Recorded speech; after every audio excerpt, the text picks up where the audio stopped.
Your Steve Jones Show podcast is loading now. The Steve Jones Show podcast is sponsored by Sunbury Motors, North 4th Street in Sunbury, and Sunbury Motors Kia, routes 11 and 15 in Hummel's Wharf.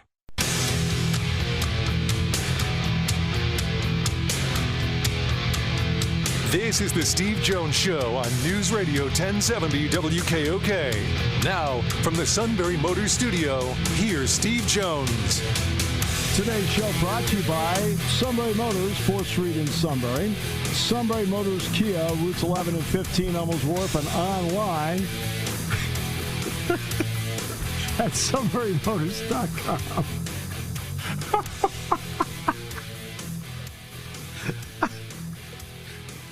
So today, James had me get in a stance to snap the ball because he was trying to talk about alignment of tackle. So, of course, I'm down in the stance, which means my backside is facing the craft. And Pat took the picture. It sends me a text that says, Steve, great job today. And I said, please don't tell me that's my media guy picture. And he says, it is now. Get the lingerie on the deck. Call the janitor. Oh, my goodness. If you can't laugh at yourself, then you can't laugh at anybody. There you go. I mean, seriously. It's, you know. Unfortunately, that's the picture they're going to use. No. Time now for our play-by-play call of the day. This one's walloped to center field. Back on it to Veras. And she's gone! Third home run for Altuve.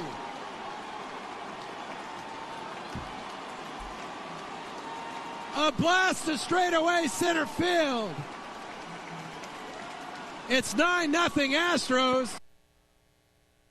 Yeah, you had 3 home runs, 3 at-bats. You know, unlike Judge and Stanton, he actually has had big hits in the postseason. Have you noticed that? Just not as big as they are in terms of height. I may have just thrown up inside. Why? He's a good player. You know, it's funny. When he was at Tri-City, so he played against the State College Spikes, and he and Dallas Keuchel, I think, were on the same team. And Joe Musgrove, right? And I remember Musgrove pitching in a playoff game, and Musgrove was, I mean, not good. He was great. I'm like, holy mackerel. Keuchel was good. It's interesting with Altuve. I thought, well, he's good. You know, I mean, did I envision him having the kind of career he's had after watching him play against the Spikes? No. I thought he had a chance to make the major leagues, but not to be as good as he's been. And I know you don't like him. You think he cheated and this, that, and the other thing. But you know what? The guy can flat out play. It's hard to hit a baseball. You know? It's hard to field a baseball at that speed. It's hard to make throws at that speed. It's hard to hit a baseball at that speed. Right? And I know you don't like him because you think he is a cheater.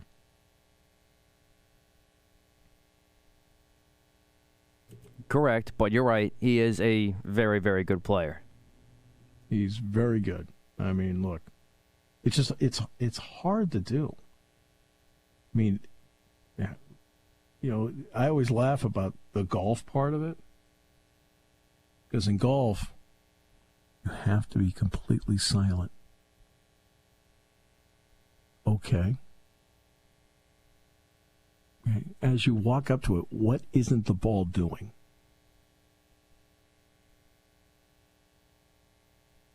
It's not moving until you hit it. It's just sitting there. And in baseball, you got people, you know, I know you hate the wave, you know, because you're anti-fun. But, you know, but you have people doing the wave. They're all screaming and yelling. Yeah, they got 2 strikes. They're all standing, the whole deal. And you've got to hit a ball that's moving and not straight. It's hard. Hard to do.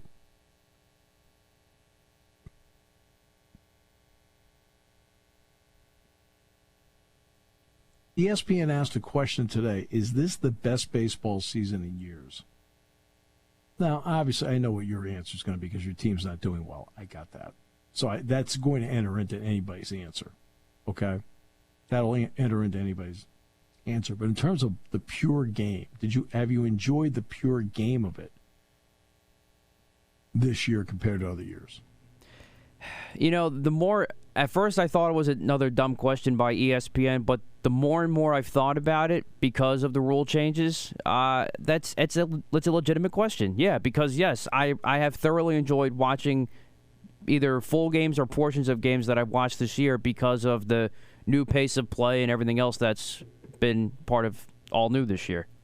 I feel like in terms of perception, I mean, perception is a big part of it. So I'm not going to sit here and pretend I know what the stats are about number of balls in play and strikes, strikeouts, walks, things like that. So I'm not going to pretend that I have all the research on that because I don't.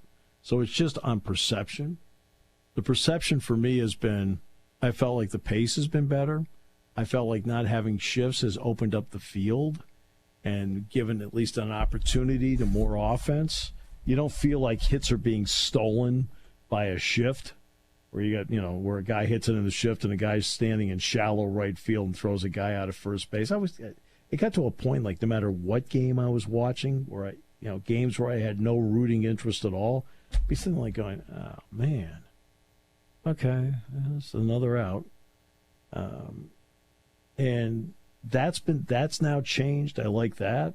Bigger bases, I like that. And look, that doesn't mean guys still don't get thrown out. They do. But this is a season where we've seen Ronald Acuna Jr. have, 30 home runs, 60 stolen bases? It's been phenomenal. And, I mean, even Shohei Ohtani has 20 stolen bases this year. I enjoyed the game more this year. There's certain things I'm still not quite on board with. One thing I'm absolutely not on board with, and it was not put in this year. I don't like the 3-batter rule for relievers. I just don't. If a manager wants to change up guys and so forth, instead of getting somebody comes in, they're stuck. I'm not big on because anybody else that comes in, okay, for example, your starting pitcher, okay, is going along and is not stuck. If it's not going well, they take him out. But I've never been crazy about the 3-batter rule. Now, you have a limited number of pitchers to begin with. You want to use 8 pitchers, 8 batters, go ahead. I have no problem with that. But everything else I really liked. The extra inning rule, okay. They put the runner on second, okay. In the minors, I'm completely for that. In the majors, I'm not. And the reason I'm for it in the minors is that one of the goals is you're in the minor leagues, you're playing games, but it's still development. And I don't need to be using extra pitchers and maybe slowing their arms down because I played a 14-inning game and a guy I was going to pitch on Tuesday I've got to use tonight. Because I think that then slows down the development of a pitcher. To me, the runner on second is good for pitching staffs because you're trying in the minors to avoid that 14-inning game where now you're like, okay, I've used all these pitchers. I got to bring some guys back tomorrow. It's like it can be, you're still in development in the minors. In the majors, I'd like to see it play out. And you can go to the minors to bring guys up and down, if need be, if you have guys that you used in a game like that. But everything else, shifts, I advocated for no shifts a long time ago. Never really heard of bigger bases till it was experimented with in the Atlantic League. Like how that's panned out. And the pitch clock, love it. And they're going to keep the pitch clock the same in the postseason. They are not going to adjust it. It'll be 15 with nobody on base, 20 with somebody on base. I think that, I've enjoyed it. It's been a lot of fun. I thought the Yankees adapted really well to it. What did you think? No. No, senor! No, senor! No, senor! Oh, no. Sorry. Sore subject? A little bit. Wow. Kind of a bummer.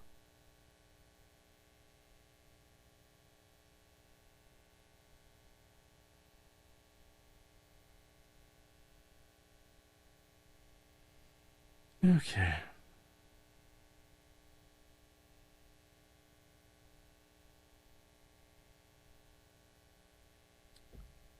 All right. So, can I bring up something with everybody about listening to the game in the stadium? Yes, because we actually got a couple more emails about that today, which I did respond to. But, yeah, it's probably not a bad idea. Well, okay.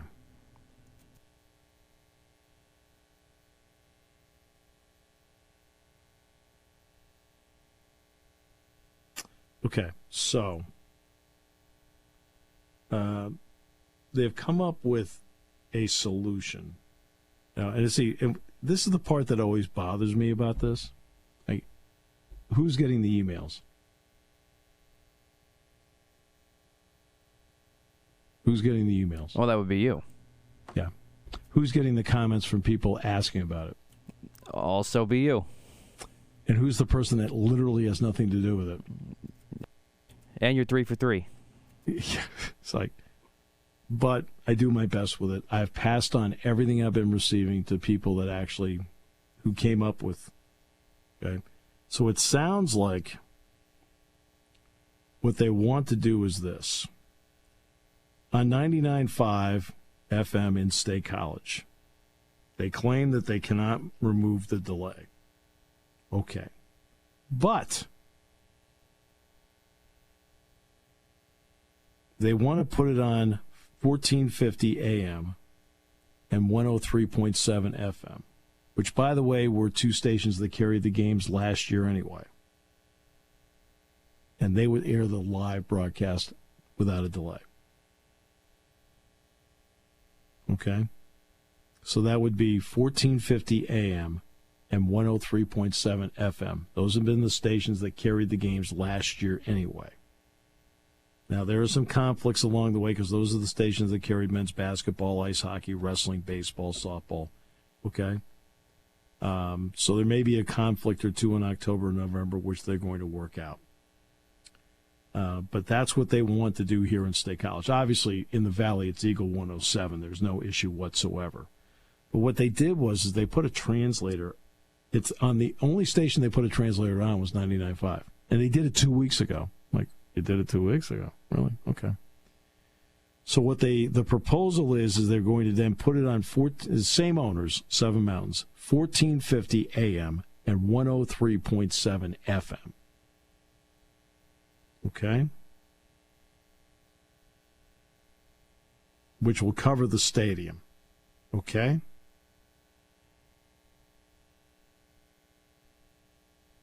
And I hope that helps everybody with the with that. And hopefully that answers a lot of questions.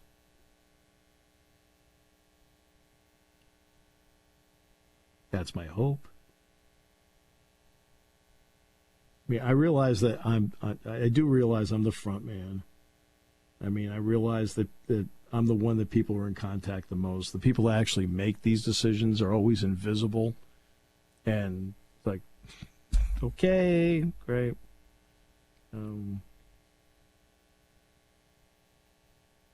So I understand I'm the person people know. They know. Because believe me, if I could correct it, I'd have had it corrected within 10 minutes. I mean, like, we're done. But I don't own it. I don't run it.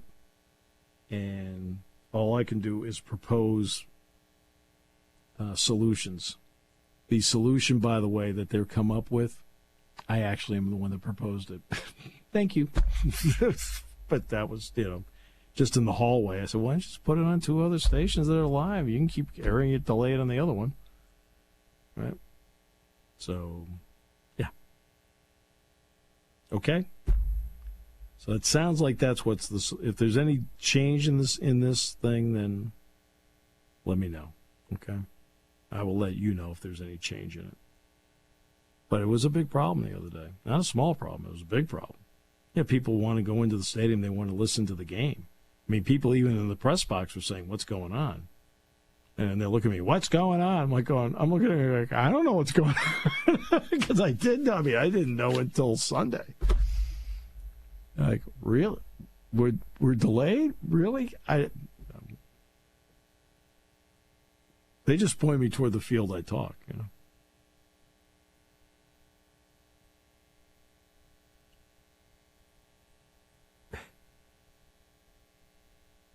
Approximately 11,000 runners at this year's Mexico City Marathon have been disqualified after being found to have cut the course at some point during the 26.2-mile race. The disqualified runners represented more than one-third of the 30,000 individual field. The runners were disqualified after missing checkpoints that were placed every 5 kilometers. Some runners allegedly used vehicles or public transportation to cut the course.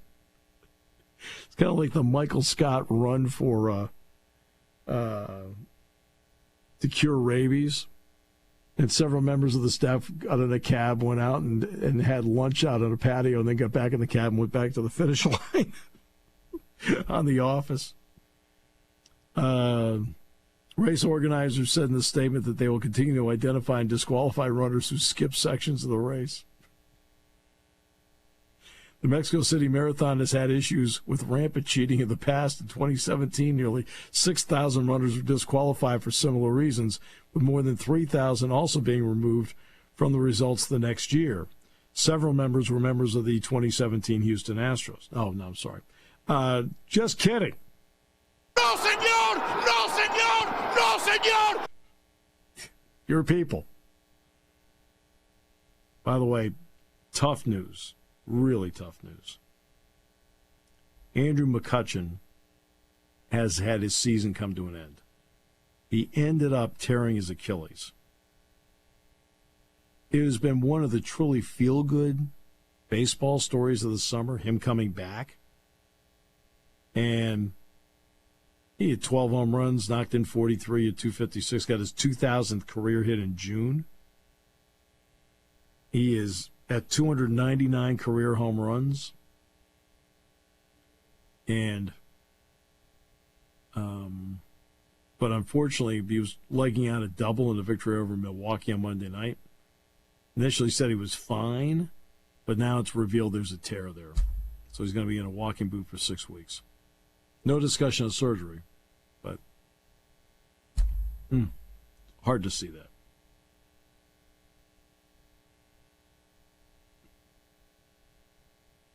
All right. We'll take a break.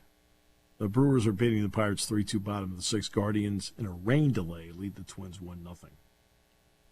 Giants and Cubs are underway at Wrigley, scoreless in the top of the first. And the Yankees are facing the Toledo Mud Hens tonight. Very nice. I didn't know you guys. I didn't realize they went to AAA. Bingo! Wow. Why do you think Stanton hit his 400th career home run last night? Well, you're you're a cauldron of disgust.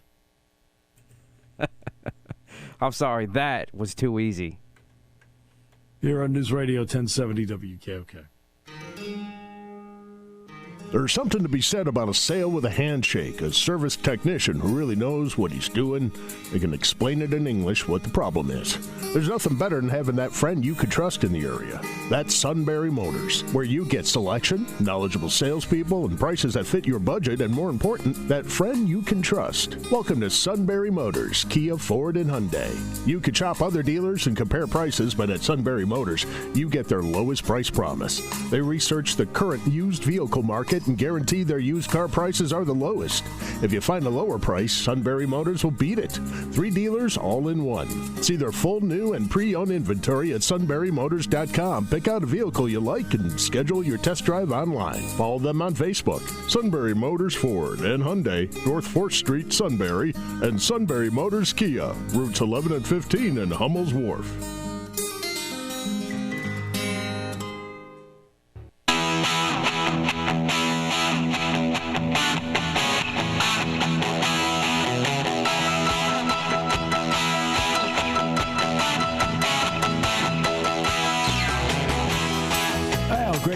us on the show today, brought to you by Sunbury Motors, 4th Street in Sunbury. Sunbury Motors Kia, routes 11 and 15, Hummels Wharf. Online, sunburymotors.com.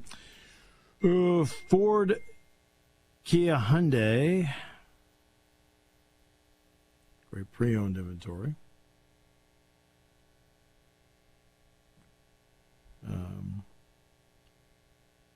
Doug asked if there would be a slight delay if people listened over the radio anyway. Not really. But they put in a translator on 99.5. That's why. So it's like 9.5 seconds. But no. Is there maybe a half second? Maybe. But he did appreciate the comment where I referred to your contributions as a cauldron of disgust.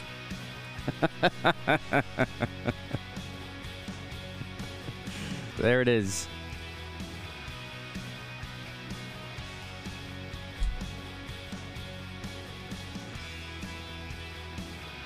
When you go home and talk about the show, what do you say? I don't know. It just whatever's on my mind from the show, I talk about. So it's a lot of negative stuff. I normally say guests that we had on, all that kind of stuff. I see. Or if I talk about the boys, I'll mention that. Oh, good. Well done.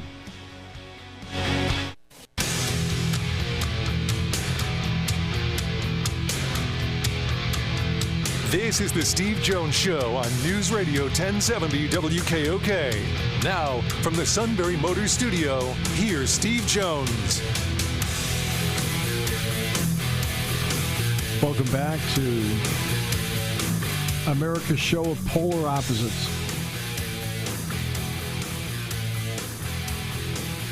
Positivity mixed with a cauldron of disgust. I like the title, though.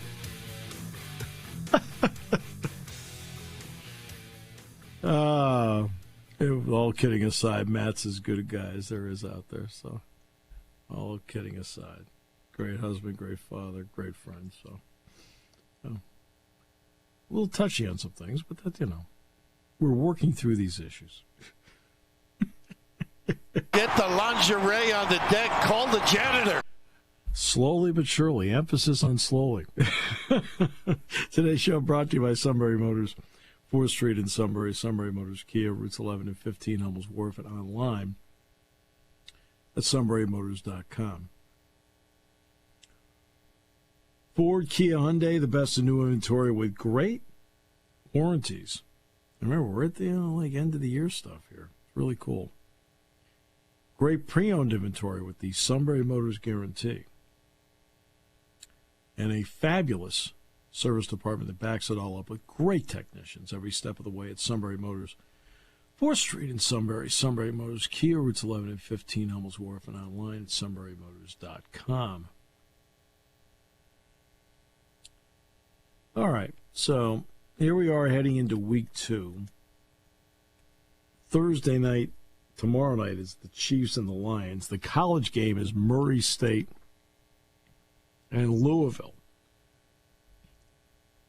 If you want to get a head start at looking at Illinois, they play Friday night against Kansas. And, of course, Saturday's game with Penn State and Delaware is exclusively Peacock. So it is exclusively on streaming.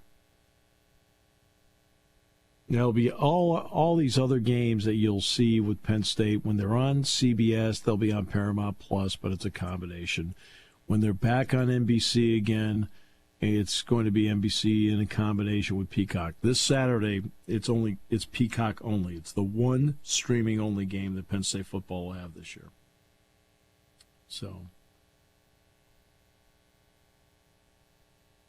and I know you're saying that your father has it, right? Correct. So I'm officially hooked up with that, and I'll be good to go. Good. Michael Robinson, by the way, will be the analyst on the game. So, telling him about the other day how proud I am of him with everything he's done. He's done so well with all this, and he expresses himself so well. But, yeah. And Brendan Burns is the play-by-play guy. I'm not sure if I've heard him before. I haven't heard him either, but I know he does the Islanders on MSG. Yeah, that I knew. Yeah. And I think he started doing baseball's Game of the Week on Peacock, too, if I'm not mistaken. Okay. But I haven't heard him either. Yeah, I've just never have heard him. Just like with Noah, I heard Noah do the Noah Eagle. I heard him do the Notre Dame game, which I told him. And, but that really is the first time I'd heard him, because I know he had done some stuff with CBS. And I think he also, didn't he do the Nickelodeon broadcast? Yep, he still is doing that with Nate Burleson. And the odds of me watching the Nickelodeon broadcast are, well, pretty much none. I tried it the one time. It was cute. I didn't stay for the whole thing, but it was cute. It did what it's supposed to do. Oh, no. I am not in any way, shape, or form putting it down. But, come on. I mean, it doesn't exactly appeal to my age group. There's an age group it appeals to. And that's what it's supposed to do. It's supposed to appeal to a certain age group. And they're going to do the Super Bowl on there. That's correct, yeah. They haven't announced the announcers yet for that, but I imagine it's got to be Noah and Nate Burleson. I mean, that's the team that's always been. I could be wrong. I don't know. It might be somebody else. I don't know what Noah's contract would be. Is he now exclusively with NBC? Oh, that's a good point. Yeah. I don't know. Oh, that's a good point. I'm not sure what he'd be doing. Or he may have an out in his contract that allows him to do it. Well, you have more guys doing crossover stuff these days. So maybe he'll be allowed to cross over and do it. Because in a lot of ways, a lot of these guys have become independent contractors. Okay. It's so funny now. He has his own style, but it's so funny. I swear he sounds so much like his dad, and I feel like I'm listening to Ian sometimes. Maybe it's just me, but I hear some of his dad in him occasionally. People had said that to me because I hadn't really heard him before.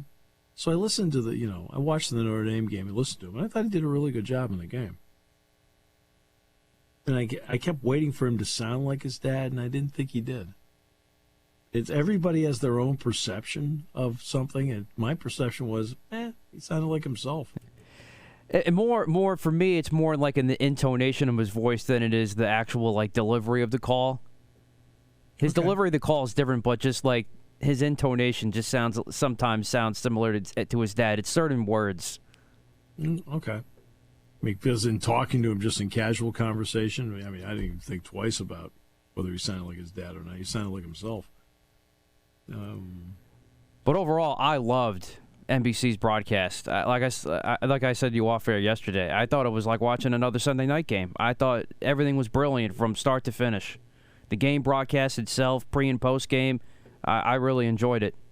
They had some cool stuff during the pregame show, like when they brought in the student section, when they storm in at the start of the game, when they first opened up the stadium. I just thought it was really well done. Well, you know what? They did throw the kitchen sink at it. That's something, too. Because the guys that do Sunday Night Football, so the group that will do the Chiefs and the Lions game tomorrow night, a lot of the production people were here. So if you felt like it had that feel to it, there's a good reason for it. They had a lot of their Sunday Night Football personnel here for the game. Because, they need to get into the groove of things, too, as to what they want to do.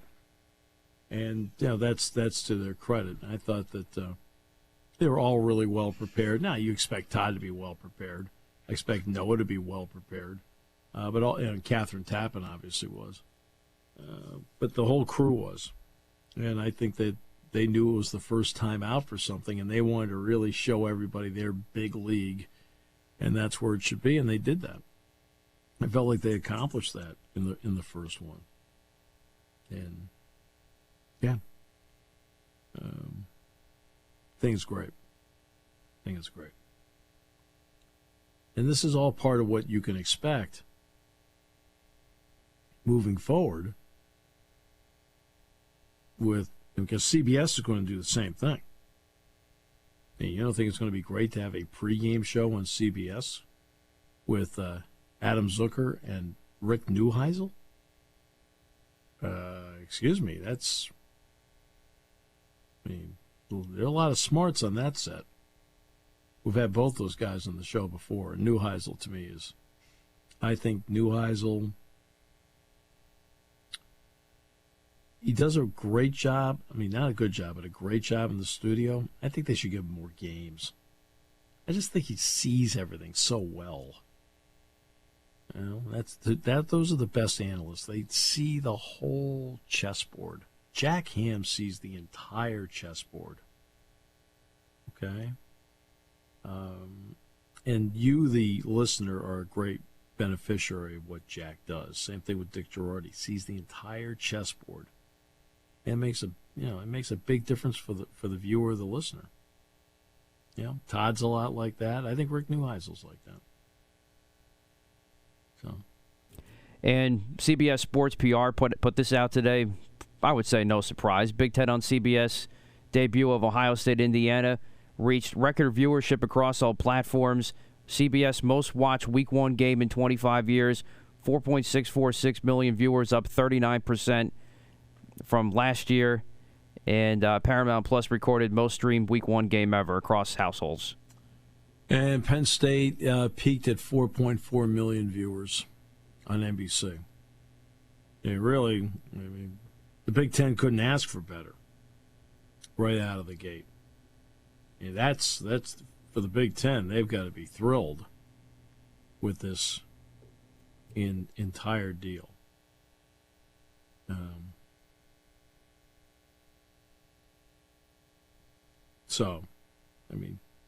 And that's a huge debut for them. Last year, this Indiana Ohio State game was on Fox. It got 3.3 million viewers.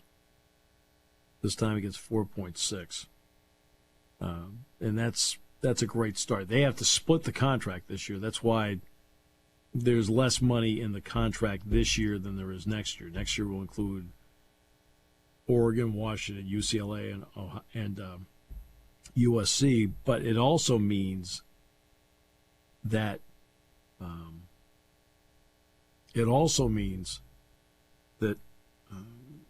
CBS will be doing a complete Big Ten schedule instead of having to split between the SEC and Big Ten. LSU, Florida State, 9.1 million. 8 million were anti-Brian Kelly. Bingo! Colorado, TCU, 7.2 million. Yeah. Ohio State, Indiana, 4.6. Overall, Penn State, West Virginia peaked at 4.4, ended up at 3.7. Nebraska, Minnesota, 3.4. North Carolina, South Carolina, 3.4. Oregon State, San Jose State at 3.3. Rice and Texas, 3.2. Rutgers and Northwestern at 2.6. And Virginia, Tennessee, 2.6. And this week, CBS will have another 3:30 time slot game. It's going to be UNLV against Michigan.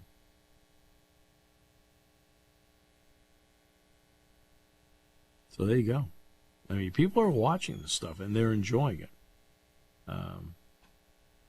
And Colorado's win over TCU, one of Fox's most watched college football games ever. You know, again, you're disgusted by this? You don't want anybody watching? I mean, I admit I was one of those viewers. Well, why were you watching? I thought you didn't like it. I don't. I was just curious how he would do, a.k.a. if he would embarrass himself or not, and it was TCU that embarrassed themselves. And they're going to get another huge audience with Nebraska this week. I'm telling you. Oh, they definitely will now, especially that they won. And you know what? I think they win this game Saturday. Oh, I do too. I think they win the game by 10 points. The problem with Nebraska is Nebraska can't score. They could start 3-0.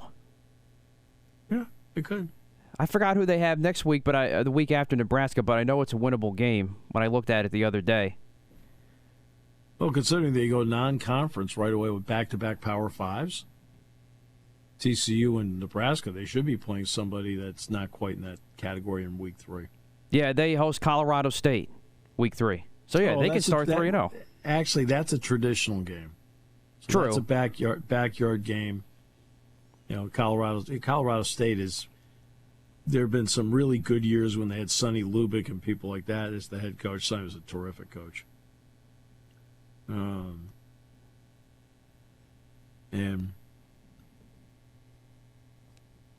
yeah.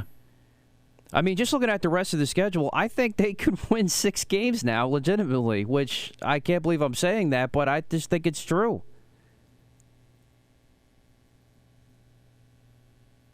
Wow. I mean, after Nebraska and Colorado State, they're at Oregon versus USC. At Arizona State, I think that's a win. Versus Stanford, I think that could be a win. At UCLA, debatable. Oregon State, debatable. And Arizona. I think Washington State's a win. And then they got Utah at home to finish, or at Utah, rather, to finish up the year. Well, I will say this. He has put a lot of juice into college football. Right? I mean, no denying it, yeah. One way or the other. People are watching him. Even you watched, and it had to be. You had to be probably medicated. Well, let's just say I was not thrilled when I first saw the score and saw what was happening. They were well prepared. Look, he did a good job of coaching at Jackson State. It's not as if he hasn't been on the sidelines and can coach games. He can.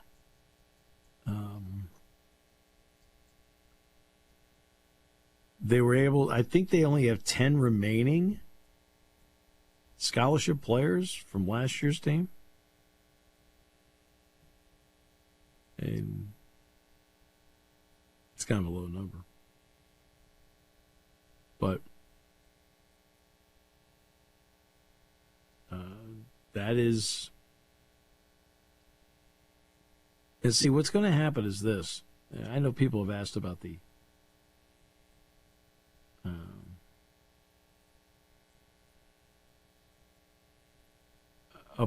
APR scores and things like that. What's their APR score going to be after all this? Because transfers affect you. When you have, 75 transfers out, that does create an issue. Yeah? So that's why the graduation rate part, they've got to change some of that stuff up. They really do. But,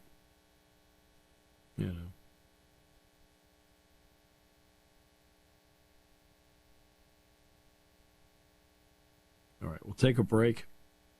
We will come back with more in a moment. Great to have you with us today on News Radio 1070 WKO.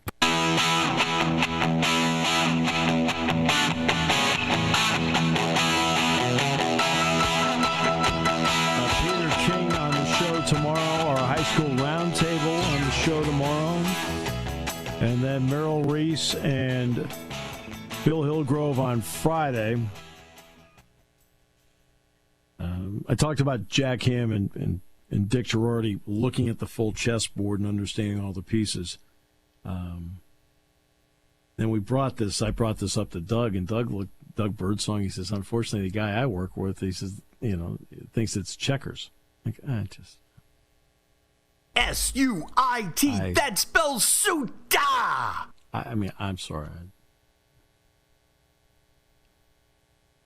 What's that horsey? I'm like, oh, no. I moved a castle and a horsey. I'm like, no. Oh. These are the people you work with. These are the people that you hang out with at the staff meeting. I still get texts to this day every time we have DJ on during horse racing season. What did DJ have for this week? Oh, jeez. Yeah, I know. He's every time you turn around, he's like, thank you. Nick the Greek. He wants to make some sort of bet on something.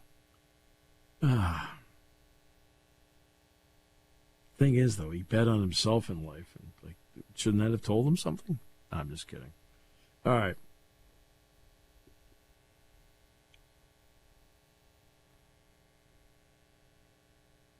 Okay. So, we got Chiefs and Lions tomorrow. Travis Kelce is iffy for the game. Hurt his knee, I guess. But didn't do any long-term damage. But there are a lot of people who think he's not going to play. Okay. To me, I don't really think it matters. I think the Chiefs win by at least 2 possessions tomorrow.